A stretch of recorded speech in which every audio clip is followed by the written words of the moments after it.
Pinkan Mambo buka-bukaan soal pria inisial G. Penyanyi Pinkan Mambo membeberkan sosok pria yang tengah dekat dengannya. Ia mengungkapkan bahwa pria tersebut berinisial G dan merupakan sosok yang rupawan dan terkenal. Lebih lanjut, mantan anggota grup Ratu itu menyebut pria inisial G itu sudah mulai mendekatinya sejak dirinya akan bercerai dengan mantan suaminya yang terdahulu. Kemudian, ia juga mengaku pernah menerima sejumlah uang dari pria yang tengah mendekatinya itu.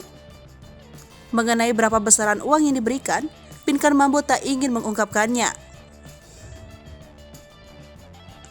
Pinkan Mambo berharap pria inisial G ini serius mendekatinya, dirinya tak ingin kembali bercerai untuk kesekian kalinya.